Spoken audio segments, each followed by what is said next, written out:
Luchas por la tierra en Colombia. La lucha por la tierra ha sido el origen de diversos conflictos armados, situaciones de carencia, desigualdad y pobreza en el país. Así lo demuestra hoy en día la problemática del heterogéneo reparto de tierras en Colombia, que a pesar de la creación de múltiples reformas agrarias a lo largo de la historia, siempre han resultado ineficientes debido a la mala dirección e inoperancia para el desarrollo del mercado de la tierra y para la mejora de las condiciones de vida del campesinado. Para comprender mejor esta problemática, vamos a ver las cifras. La propiedad de la tierra en Colombia es muy desproporcionada y se encuentra entre las más concentradas de todo el planeta. Según las cifras del último Censo Nacional Agropecuario realizado en el año 2014, Colombia es el país de América Latina con la mayor concentración. El 1% de las fincas de gran tamaño ocupa el 81% del total de la tierra, y el 19% de la tierra restante se reparte entre el 99% de las fincas. Por otro lado, el 0.1% de las fincas de más de 2.000 hectáreas ocupa el 60% de toda la tierra. El territorio nacional se extiende en un total de 114 millones de hectáreas, y alrededor del 54% pertenece a propietarios privados. En el año 2017, la Organización de las Naciones Unidas para la Alimentación y la Agricultura concluyó que tan solo 7 millones de hectáreas con potencial productivo en Colombia estaban siendo empleadas para tal fin. Siendo así, el uso sin propósito de la tierra y su propiedad altamente concentrada no solo han interferido en el desarrollo del sector agrícola, sino que también han frenado toda la economía en Colombia. Pero ¿por qué esta situación debería representar un problema para nuestro país? Los municipios con mayor inequidad en la distribución de la tierra presentan siempre mayores niveles de violencia. Para evidenciar esta premisa, consultamos al cineasta y periodista visual Tom LaFey, profesional en ciencias políticas y estudios latinoamericanos del College of Charleston. Sus trabajos audiovisuales enfocados en líderes sociales han sido publicados en la revista Time y en la revista National Geographic. Para iniciar, conocemos que en Colombia hay una falta de regulación en materia de la tenencia de tierras, es decir, que pocos propietarios son dueños de la mayoría del territorio. Esta problemática, ¿qué consecuencias ha traído para el país, según lo que has visto en las comunidades en las que has trabajado? Vale, pues claro, yo creo que eso es como el problemática número uno en Colombia, ¿no? Como lo que dices que como una gran cantidad de tierras está en las manos de muy poca gente. En el marco de los acuerdos de paz, por ejemplo, casi la mayoría de esos asesinatos y violencia dirigido hacia estos líderes sociales eh, era sobre la tierra. Sumado a lo que nos comenta nuestro entrevistado, un estudio realizado en el año 2010 establece que a mayor concentración de la tierra, mayor es la violencia presentada en el territorio. En el año 2022 se reportó que el asesinato de 162 líderes cívicos y étnicos en Cauca, Nariño, Putumayo, Caquetá, norte de Santander, Antioquia y Córdoba se dio por el ámbito de la propiedad y el usufructo de la tierra.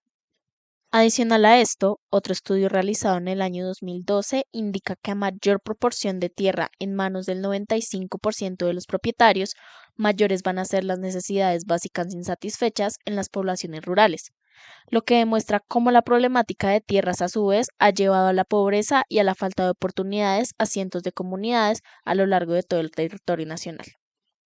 De acuerdo al índice internacional Gini, el cual establece la inequidad extrema en la repartición de tierras en cifras de 0 a 1, donde 0 representa la igualdad absoluta y 1 desigualdad absoluta, Colombia para el año 2021 presentó un coeficiente Gini de 0.90, lo que significa una muy alta concentración de la tierra en comparación con otros países.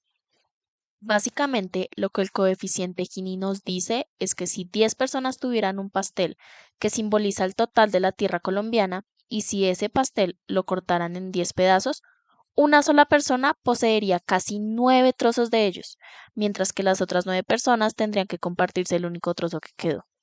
Según el Instituto Geográfico Agustín Codazzi, los 32 departamentos que hacen parte de Colombia tienen valores de Gini superiores a 0.4, es decir, que no tienden hacia la igualdad. Por otro lado, de acuerdo al mismo instituto, al 2016 los municipios que presentan mayor inequidad en la tenencia de la tierra en Colombia son Quibdó en el Chocó, el cual es el que presenta la situación más grave. Inferior al 1% de los propietarios es dueño del 94.87% de los terrenos rurales. El siguiente es Buenaventura, en el Valle del Cauca, con 1.19% de los propietarios, que es dueño del 95.05% del territorio rural. Por departamentos, el que presenta la mayor inequidad en tenencia de tierra es Guainía, con 0.01% de los propietarios rurales, que acapara el 99% de los predios rurales privados. En otras palabras, 4.8 millones de hectáreas pertenecen a 231 propietarios, lo que indicaría que en promedio cada uno es poseedor de aproximadamente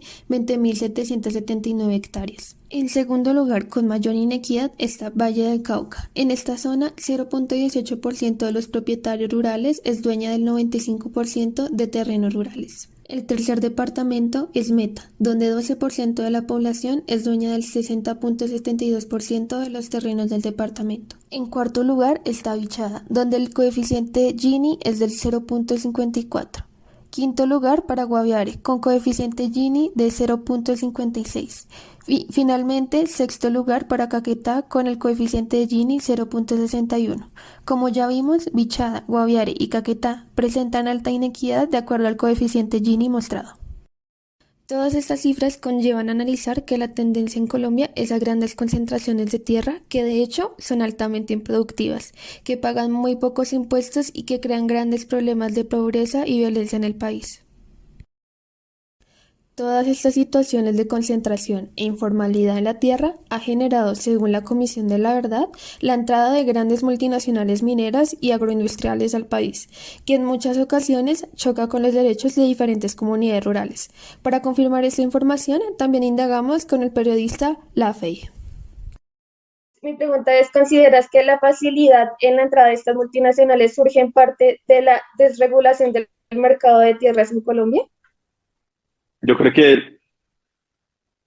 le facilita bastante como a multinacionales entrar a ciertos territorios, primero por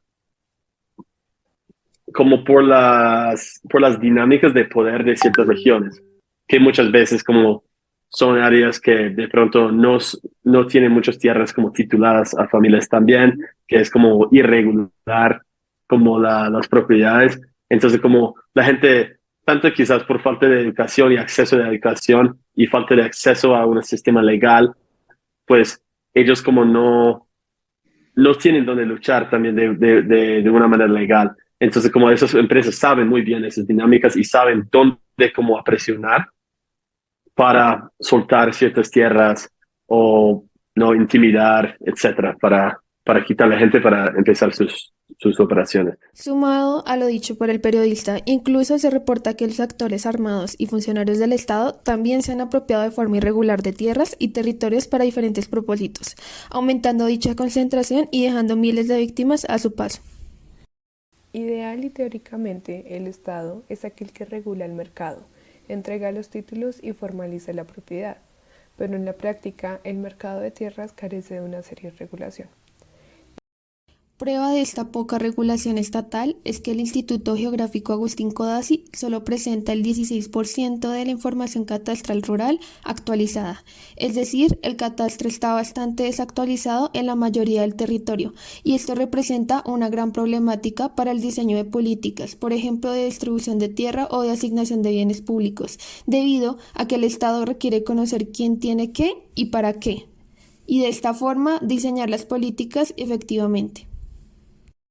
Por otro lado, tal como lo menciona la psicóloga social Franci Carranza, quien hace parte del Observatorio de Tierras de la Universidad del Rosario, los derechos de propiedad sobre un terreno solamente se les son respetados a aquellos que tienen el dinero y el poder para hacerlo respetar, mientras aquellos que son pequeños propietarios pueden perder muy fácilmente sus títulos y sus tierras. A continuación, ahondaremos en la raíz de esta problemática. El conflicto por la tierra en Colombia tiene una larga historia que se remonta a finales del siglo XIX y comienzos del siglo XX, cuando la falta de un censo adecuado en las áreas rurales impidió una separación efectiva entre la propiedad privada y los baldíos.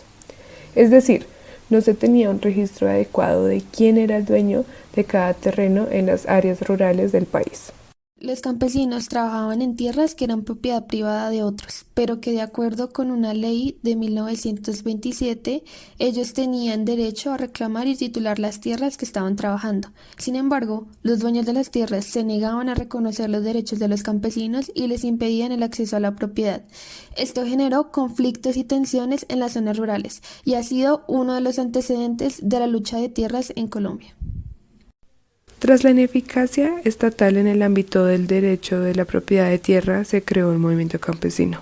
Este buscaba la reivindicación de los derechos fundamentales y la titulación de tierras para quienes las trabajaban.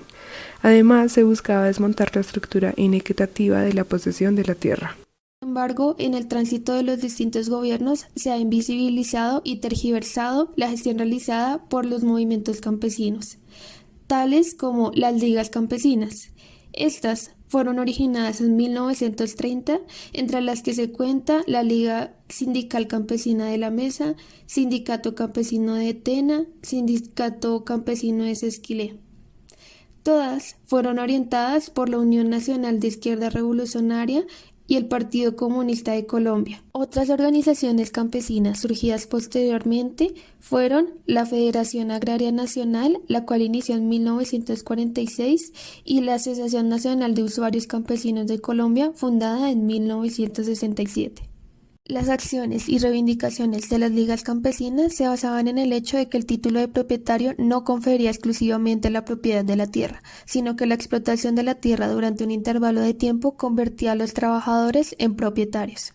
Durante un tiempo se usaron las vías de derecho sin obtener resultados favorables. Por esta razón, los campesinos empiezan a tomar las vías de hecho, como lo son los bloqueos e invasiones, para ser escuchados y reivindicar sus derechos. La respuesta frente a estos actos fue múltiples contrarreformas y represión, que pretendían debilitar los movimientos sin atender satisfactoriamente las demandas de estos campesinos. Como contexto condensado, entre 1950 y 1960, las ligas tuvieron alta importancia en Caldas, Tolima y Cundinamarca, zonas donde el conflicto por la tierra fue intenso desde 1930. En un acto decisivo, los campesinos conforman los primeros grupos guerrilleros contra aquellos propietarios. En el caso del sur del Tolima, por disputas en el territorio, se dividió políticamente al sur del Tolima en dos ejes, uno en manos de los liberales ricos y Marquetalia y Río Chiquito, que era controlado por los campesinos en armas nombrados comunes. Por parte del Partido Conservador, esto fue visto como una zona que carecía de autoridad estatal, lo que llevó a operativos militares contra las autodefensas campesinas de Marquetalia. Los 50 campesinos que lograron evadir el cerco militar fundarían posteriormente las Fuerzas Revolucionarias de Colombia, FARC. Entre 1960 y 1970, los conflictos se dirigieron hacia el latifundio ganadero con movimientos que reclamaban tierra, créditos y servicios a través de paros cívicos. En 1988, con la reforma agraria durante el gobierno de Barco, también hubo nuevamente movilizaciones exigiendo titulación de los predios, el respeto por los derechos humanos y las políticas agrarias. Y a su vez, había surgimiento y fortalecimiento de los grupos paramilitares en complicidad con funcionarios del Estado, que buscarían reprimir los movimientos sociales y campesinos. Entre 1996 y 2018, la demanda de acceso a la tierra sigue siendo parte de las exigencias. En adición, se protesta por violaciones a los derechos humanos y por el tipo de propuesta de política agraria. También se agudiza el escaso acceso al crédito por parte de los campesinos al ser considerados como sujetos de gran riesgo, por lo que estos acuden al crédito informal con tasas muy altas, mientras que los poseedores de vastas extensiones de tierra se benefician con dichos créditos y estímulos estatales al mostrar su solidez y confiabilidad en los pagos. Con este contexto, se demuestra que a pesar de los numerosos esfuerzos de resistencia realizados por los movimientos campesinos y de su presencia histórica en Colombia, sus demandas de reforma agraria y acceso a la tierra aún son una esperanza que no se ha llevado a cabo. Los campesinos, por la falta de la posesión de la tierra, se han visto obligados a dedicarse a actividades alternas a la agricultura y a trasladarse a otras zonas del país. No obstante, a pesar del abandono y del despojo, parte de los campesinos en un acto de resistencia siguieron cultivando estas tierras, incluso a riesgo de perder sus vidas.